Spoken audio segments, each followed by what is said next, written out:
Hi viewers, welcome to our channel. టాలీవుడ్లో చాలా ఏళ్ల పాటు స్టార్ హీరోగా హావాను చూపించి కొంతకాలంగా పాన్ ఇండియా రేంజ్లో ప్రభావాన్ని చూపిస్తూ దూసుకుపోతున్నాడు మన రెబల్ స్టార్ ప్రభాస్. అయితే హిట్లు ఫ్లాప్లతో ఏమాత్రం కూడా సంబంధం లేకుండా వరుసగా మూవీలను అయితే పట్టాలెక్కుతుంది. అయితే ఈ సినిమాకి సంబంధించి ఇప్పటికే బాక్స్ ఆఫీస్ వద్ద దుమ్ము దులిపేస్తుంది. అదేనండి కల్కి cinema.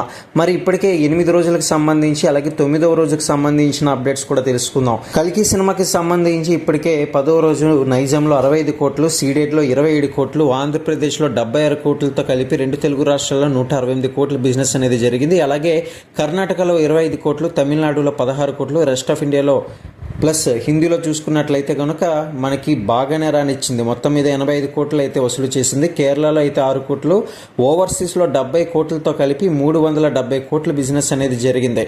Pan India star Prabhas హీరోగా నాగశ్విన్ తెరకెక్కించిన ఈ సినిమా 10వ రోజు కూడా అదిరిపోయే స్పందన అయితే లభించిందని చెప్పుకోవాలి. ఫలితంగా ఈ చిత్రం ఆంధ్రప్రదేశ్, తెలంగాణలో కలిపి 4 కోట్ల షేర్ అయితే రాబట్టింది. వరల్డ్ వైడ్గా చూసుకున్నట్లయితే 15 కోట్లు వసూలు చేసింది. ఇలా ఇప్పటి వరకు కూడా 399 కోట్లు రాబట్టి విజయాన్ని సొంతం చేసుకుంది. మంచి బ్లాక్ బస్టర్ని తన ఖాతాలో వేసుకుంది ఈ సినిమా.